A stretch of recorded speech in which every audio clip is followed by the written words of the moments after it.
नमस्कार,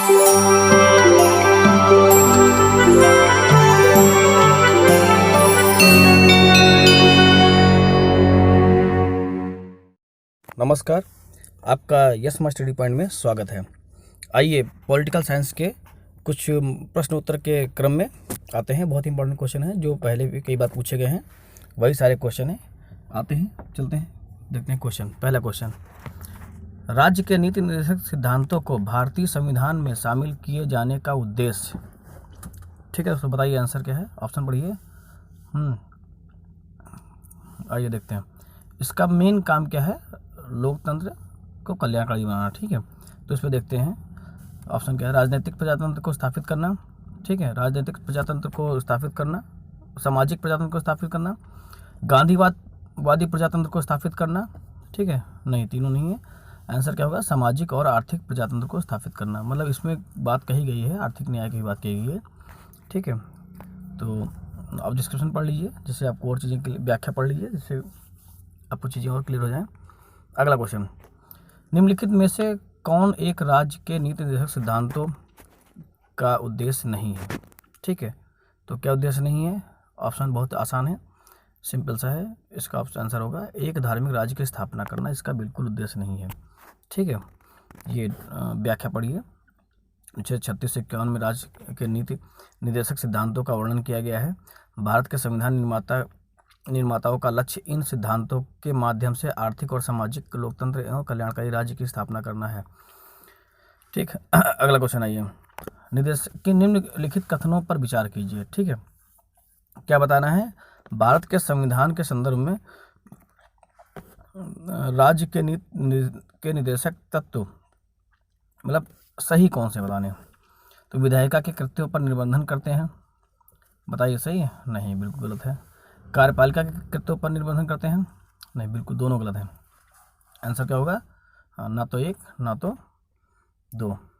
ठीक है, क्योंकि ये कल्याणकारी, ये राज्य पे वो अब इसके लिए वाद नहीं कर सकते हैं, इनके लिए आप वाद नहीं कर सकते कोई, अगर इसमें से कुछ नहीं दिया गया है, लेकिन मौलिक अधिकारों के लिए आप वाद कर सकते हैं, तो इम्पॉर्टेंट है। अगला क्वेश्चन, व्याख्या पढ़ लीजिए, आपको और क्लियर हो जाएगा। अगला क्वेश्चन आते हैं, राज्य के नीति के निर्देशक तत्वों के बारे में निम्नलिखित कथनों पर विचार कीजिए। फिर वही है, देखो पहले जब भी कोई ऐसा क्वेश्चन है, आप पहले देखिए क्या पूछ रहा है, सही पूछ रहा है या गलत पूछ रहा है। इसे पूछ रहा है कौन से या कौन से सही है इनमें से। ठीक है, तो आइए, ये तत्व देश के सामाजिक आर्थिक लोकतंत्र की व्याख्या करते हैं, बिल्कुल बिल्कुल सही। इन तत्वों के अंतर्विष्ट उपबंध किसी न्यायालय द्वारा प्रवर्तनीय नहीं है, हाँ, इन्फोर्सेबल नहीं है, बिल्कुल सही है।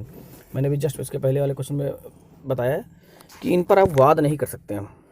ठीक है, अगला क्वेश्चन, कल्याणकारी राज्य की संकल्पना का समावेश भारत के संविधान में है, कहाँ पर है, डायरेक्टिव प्रिंसिपल्स, मतलब राज्य के नीति निर्देशक तत्वों में। हाँ, इसमें एक और ध्यान रखिएगा, प्रस्तावना भी यही कहता है, तो इम्पॉर्टेंट है दोनों चीज। अगर ऑप्शन 2 हो तो फिर ध्यान लीजिएगा, वैसे ऑप्शन 2 नहीं होगा ना, क्वेश्चन आयोग ने गलत मान लिया था। तो ऑप्शन 1 ही होगा। ठीक, आ गया ये अगला क्वेश्चन, संविधान का कौन सा भाग कल्याणकारी राज्य की स्थापना का आदर्श घोषित करता है। ठीक, राज्य का आदर्श हो सकता है, सिंपल वही क्वेश्चन है, और देखो ऑप्शन वही दे दिए हैं, तो इसमें जो है प्रस्तावना और राज्य के निर्देशक दोनों हो जाएंगे। आगे आइए, कल्याणकारी राज्य होने का विचार पाया जाता है कहाँ, सेम क्वेश्चन है, और इसमें देखिए दोनों माना है। ठीक है, आगे क्वेश्चन अपडेट कर दिया आयोग ने, दो में से एक रह गए, दोनों रहेंगे। ठीक है, ऑप्शन में अगला, राज्य के नीति निर्देशक तत्व सहज अध्ययन के लिए निम्न में से कौन से भागों में विभाजित किए जा सकते हैं। तो ये समाजवादी, गांधीवादी, उदारवादी, भौतिकतावादी, सभी में। ठीक है, अगला क्वेश्चन आइए, भारतीय संविधान में सम्मिलित नीति निर्देशक तत्वों की प्रेरणा हमें किस संविधान से मिलती है। तो ये क्वेश्चन बहुत आता है, कहाँ से लिया गया है, आयरलैंड से। ठीक है, आयरलैंड से लिया गया, इंपॉर्टेंट है, बहुत ही इंपॉर्टेंट है। वनडे के लिए तो राम मतलब बिल्कुल 100% मानिए, बहुत मैक्सिमम एग्जाम में आता है, हर तीसरे एग्जाम में क्वेश्चन आता है। अगला क्वेश्चन आइए, भारतीय संविधान में राज्य के नीति निर्देशक तत्वों को निम्नलिखित में से किस देश से लिया गया, वही सेम क्वेश्चन है, आयरलैंड। ठीक है, अगला क्वेश्चन, संविधान के नीति निर्देशक सिद्धांतों का विचार लिया गया, सेम क्वेश्चन है, आयरलैंड। ठीक है, नीति निर्देशक सिद्धांत कहाँ से लिए गए हैं, वो ये क्वेश्चन हो जाएगा, क्या है, वाद योग्य है, वाद योग्य नहीं है, मौलिक अधिकार है, कोई नहीं, तो वाद योग्य नहीं है, मतलब इस पर आप क्लेम नहीं कर सकते कि मुझे दिया जाए। ठीक है, अगला क्वेश्चन,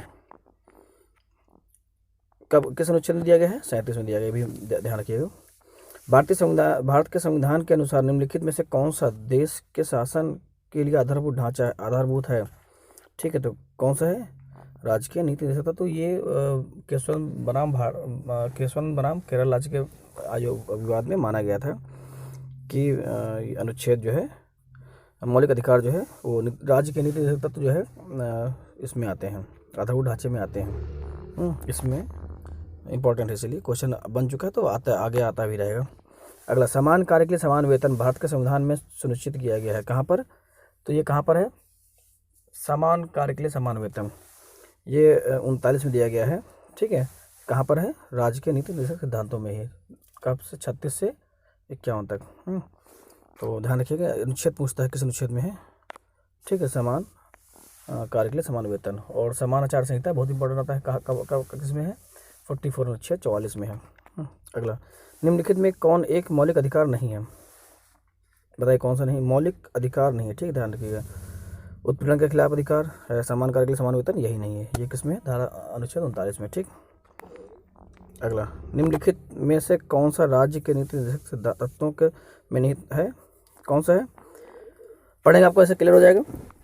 आइए दोस्तों, पढ़िए आंसर इसका हो जाएगा, पुरुषों और स्त्रियों दोनों को समान कार्य के लिए समान वेतन, वही अनुच्छेद 39। ठीक, अगला क्वेश्चन, भारत में निम्नलिखित में से किसके अंतर्गत पंचायती राज प्रणाली की व्यवस्था की गई है? किसके अंतर्गत की गई है? राज्य के नीति निर्देशक सिद्धांतों के अंतर्गत। ठीक है, इंपॉर्टेंट है। अगला, अनुच्छेद 40। ठीक, पंचायतों का गठन का व्यवस्था की गई है, क्वेश्चन आता है पंचायतों का गठन किसमें है? अनुच्छेद 40 में है। निम्नलिखित में से कौन सा अनुच्छेद पंचायतों के गठन के लिए राज्य सरकारों को निर्देशित करता है? अनुच्छेद 40, जस्ट ऊपर आया है। ठीक, अगला क्वेश्चन, कौन एक राज्य सरकार को ग्राम पंचायतों से, वही क्वेश्चन है, संगठित करने के लिए निर्देशित करता है? अनुच्छेद 40। डिटेल पढ़ लीजिए, वही चीज़ें लिखी डिटेल में। ठीक है, इंपॉर्टेंट अनुच्छेद है इसमें। अगला क्वेश्चन, भारत ये सेम है, ग्राम पंचायतों का गठन अनुच्छेद 40 किसमें आता है? नीति निर्देशक सिद्धांतों के अंतर्गत आता है। ठीक, आगे आइए। ठीक, निम्नलिखित में से कौन सा अनुच्छेद राज्य सरकार को ग्राम पंचायतों के गठन, सेम क्वेश्चन है, अनुच्छेद 40 बहुत बार आया है, इंपॉर्टेंट है। अब अनुच्छेद दिए गए हैं, आगे मिलाना है। अनुच्छेद 40 जैसा आपने पढ़ा, किस कौन सा है? ग्राम पंचायतों का गठन, तो ए का एक हो जाएगा, ए का एक हो जाएगा, देखो 2 में है, ए और सी में है। फिर अभी हमने जस्ट बोला था अनुच्छेद 44 किस में है? समान नागरिक संहिता। ठीक, तो किस में आता है? समान नागरिक संहिता, सी का 3, ये हो गया ऑप्शन ए। और अनुच्छेद 41 का क्या होता है? अनुच्छेद 41 का काम करने का अधिकार होता है। अनुच्छेद 48 एक ऑप्शन बचा है, कृषि और पशुपालन का गठन। ठीक है, आगे आइए, इंपॉर्टेंट अनुच्छेद है, याद रखिए। राज्य के नीति निर्देशक सिद्धांतों में निम्नलिखित अनुच्छेदों में से कौन सा अंतर्राष्ट्रीय शांति और सुरक्षा का संवर्धन करने के लिए, ठीक है, इंपॉर्टेंट है, अनुच्छेद 51, ये अंतर्राष्ट्रीय शांति और सुरक्षा का गठन करता है। बाकी देखो 41 अभी जस्ट ऊपर हुआ था, काम, शिक्षा, लोक सहायता पाने का अधिकार। 43 काम में क्या है? उद्योग और प्रबंध में कर्मकारों के भाग लेने का अधिकार। ठीक है, 48 काम में क्या है? पर्यावरण संरक्षण तथा संवर्धन और वन तथा वन्य जीवों का की रक्षा। तो क्वेश्चन इंपॉर्टेंट है। 42वें संविधान संशोधन द्वारा किस अनुच्छेद के माध्यम से श्रमिकों की प्रबंधन में भागीदारी सुनिश्चित की गई है? ठीक, इंपॉर्टेंट है, किस में है? 39A में है। ठीक है, 43A में, 43A ध्यान रखिएगा। ठीक है, अगला क्वेश्चन है, ये कब हुआ था? 42 अमेंडमेंट 1976 में होता है, इंपॉर्टेंट ये भी है। 42, 44, 1978 याद रखिएगा।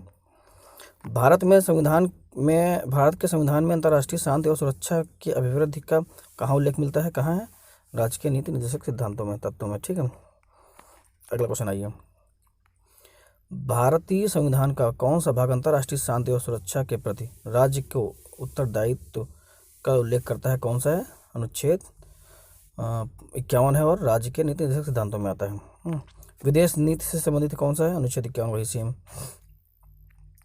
ठीक है, संविधान के किस अनुच्छेद के द्वारा उद्योग के प्रबंधन में कर्मकारों की भागीदारी को प्रावधान किया गया है? अभी जस्ट पहले क्वेश्चन आया था 43A। ठीक, 43A देखो क्या कहता है, अपेक्षा करता है कि राज्य उपयुक्त विधान द्वारा या किसी अन्य प्रकार से किसी उद्योग में लगे हुए उपक्रमों और स्थापनों अथवा अन्य संगठनों के प्रबंध में कर्मकारों का भाग लेना सुनिश्चित करने के लिए कदम उठाया, ठीक है, उठाएगा। 42वें संशोधन द्वारा नीति निर्देशक सिद्धांत तत्वों में नहीं जोड़ा गया। क्या नहीं जोड़ा गया है? समाज आचार संहिता। देखो ये तो नहीं है, ठीक है, बिल्कुल नहीं है। समाज आचार संहिता का 42वें संशोधन द्वारा जोड़ा गया, ठीक है। आगे आइए। संविधान के 42वें संशोधन द्वारा निम्नलिखित में से कौन सा सिद्धांत राज्य के नीति निर्देशक तत्वों में जोड़ा गया था? ठीक है, कौन जोड़ा गया था? ठीक है, पढ़िए ऑप्शन। इसमें क्या? उद्योगों के प्रबंधन में कर्मकारों की सहभागिता। ये ध्यान रखिएगा। कौन सा अनुच्छेद है? अनुच्छेद 43A। तो रट गया होगा आपको, सभी को रट गया होगा। ऐसे रट जाना है। आप क्वेश्चन आए और डिटेल पढ़िए, ऑप्शन ना देखें, पहले आंसर आ जाएगा। संविधान निम्न में से किस में ग्रामीण शोषण के विरुद्ध अधिकार स्वीकृत करता है? ठीक है, तो किसमें करता है? किसके खिलाफ? बच्चों के खिलाफ हाँ करता है। स्त्रियों के खिलाफ करता है बिल्कुल। जनजातियों के खिलाफ बिल्कुल करता है। दलितों के खिलाफ ऐसा नहीं है, ठीक है। आगे आइए। तो इसका आंसर हो जाएगा 1, 2, 3, ठीक। दलित शब्द का संविधान में उल्लेख ही नहीं, ध्यान रखिएगा, दलित शब्द का संविधान में उल्लेख ही नहीं है। अगला आइए। निम्नलिखित में से कौन एक राज्य के नीति निर्देशक तत्व नहीं है? कौन से नहीं है? मद्य निषेध है, गौ संरक्षण है, पर्यावरण संरक्षण है। किसमें पर्यावरण संरक्षण है? 48 अनुच्छेद, ऐसे याद रखिए, ठीक है। 14 वर्ष की आयु तक बच्चों को निःशुल्क शिक्षा, अब ये मौलिक अधिकार हो गया है, ठीक। 21 का में जुड़ा है। अगला क्वेश्चन। निम्नलिखित में से कौन सा राज्य के नीति निर्देशक तत्व नहीं है? तो कौन सा नहीं है? 16 वर्ष की आयु तक बच्चों के निःशुल्क शिक्षा, बिल्कुल नहीं है, नहीं है। 14 वर्ष तो वैसे 14 वर्ष है, बाकी ये मौलिक अधिकार में आ गया है। यही गलत हो जाएगा। अगला, राज्य के नीति निर्देशक सिद्धांत किस प्रकार मौलिक अधिकारों से भिन्न है? ठीक, किस प्रकार भिन्न है राज्य के? तो पूर्वोक्त केंद्रीय सरकार के लिए है और उपरोक्त राज्य के लिए है। गलत, ऐसा कुछ नहीं है। इसका आंसर हो जाएगा निर्देशक सिद्धांत परिवर्तनीय है, मतलब नहीं है, वाद योग्य नहीं है। और जबकि मौलिक अधिकार के लिए आप दावा कर सकते हैं, ठीक है। ऐसे देखिए, दावा नहीं कर सकते हैं, मौलिक अधिकारों का कर सकते हैं, और डायरेक्टरी प्रिंसिपल्स का नहीं कर सकते हैं, ठीक है। वही डिटेल में दिया हुआ है। अगला क्वेश्चन आइए। निम्नलिखित में कौन सा ऐसे राज्य के नीति निर्देशक तत्वों में शामिल हैं? देखिए, बताना क्या है, सही कौन से हैं। मानव के व्यापार और बलात्कार का प्रतिषेध, ये किसमें है? ये तो हमारा है मौलिक अधिकार, आप पढ़ चुके हैं, अनुच्छेद याद करिए। चलिए खोज के रखिए, अब याद करके नहीं आता तो उसको याद रखिए, इंपॉर्टेंट क्वेश्चन अनुच्छेद है, ठीक है। अगला क्वेश्चन, अगला ऑप्शन क्या है? मादक पेय और स्वास्थ्य के लिए हानिकारक औषधियों के औषधीय प्रयोजन से भिन्न उपभोग का प्रतिषेध, हाँ ये बिल्कुल है, ठीक है। तो क्या आंसर हो जाएगा? केवल बी। देखिए नीचे अनुच्छेद दिया हुआ 23(1) के तहत कहता है कि बलात्कार और मानव व्यापार के खिलाफ, ठीक है। इंपॉर्टेंट क्वेश्चन था।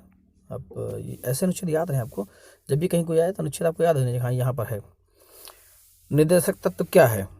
तो ये अवाद योग्य है, मतलब वाद योग्य बहुत कई बार हो चुका है, वाद योग्य नहीं है, ठीक है। अगला क्वेश्चन क्या है? भारतीय संविधान में प्रतिष्ठापित राज्य के प्रति की राज्य के नीति के निर्देशक तत्वों के अंतर्गत निम्नलिखित प्रावधानों पर विचार कीजिए। बताना क्या है? गांधीवादी सिद्धांत हैं जो राज्य के नीति के निर्देशक तत्वों में प्रतिबंधित होते हैं। मतलब कौन से सिद्धांत इनमें से दिए गए हैं जो होते हैं? पढ़िए, आंसर पढ़िए फटाफट इसको, ठीक, पढ़ लिया होगा आपने। आइए देखते हैं, इसका आंसर हो जाएगा ग्राम पंचायतों का संगठित करना, बिल्कुल, और ग्रामीण क्षेत्रों में कुटीर उद्योगों का प्रोत्साहन करना, ठीक। ये गांधीवादी सिद्धांत के प्रति हैं, ठीक है। डिटेल पढ़ लीजिए आप, मैंने कुछ देर रोक दिया है, इसको पोस्ट करके पढ़ लीजिए तो आपको और चीज़ें एकदम पिक्चर क्लियर हो जाएगी, ठीक है। हमेशा डिटेल व्याख्या जरूर पढ़ लीजिए, व्याख्या से आपको और चीज़ें क्लियर होती हैं। अगला क्वेश्चन, ये यूपीपीसीएस 2009 के मेंस में आया है, इंपॉर्टेंट क्वेश्चन है। निम्नलिखित में कौन एक राज्य के नीति निर्देशक सिद्धांतों में शामिल है? ठीक, बताएं। राज्य देश के पर्यावरण के संरक्षण और संवर्धन का प्रयास करके, बिल्कुल करेगा। किसमें? अनुच्छेद 48 में है, ठीक है, 48 में है, तो पहले हो गया शामिल है। नहीं होता पूछता तो फिर और देखते हैं किस कौन सा नहीं, ठीक है। तो आंसर हो गया पहला। अगला क्वेश्चन, ये भी जस्ट आया है, क्वेश्चन बहुत इंपॉर्टेंट है। पर्यावरण संरक्षण एवं वन संवर्धन तथा वन व वन्य जीवन की रक्षा करना किसका है? तो ये है राज्य के नीति केवल राज्य के नीति निर्देशक तत्वों पर केवल मूल्य, हाँ दोनों में देखिए मूल कर्तव्य भी है और निर्देशक तत्व भी है। ठीक है, तो आंसर हो जाएगा बी और सी। देखिए डिटेल पढ़ा दिया हुआ, पढ़ लीजिए और क्लियर हो जाएगा। आइए अगला क्वेश्चन देखते हैं।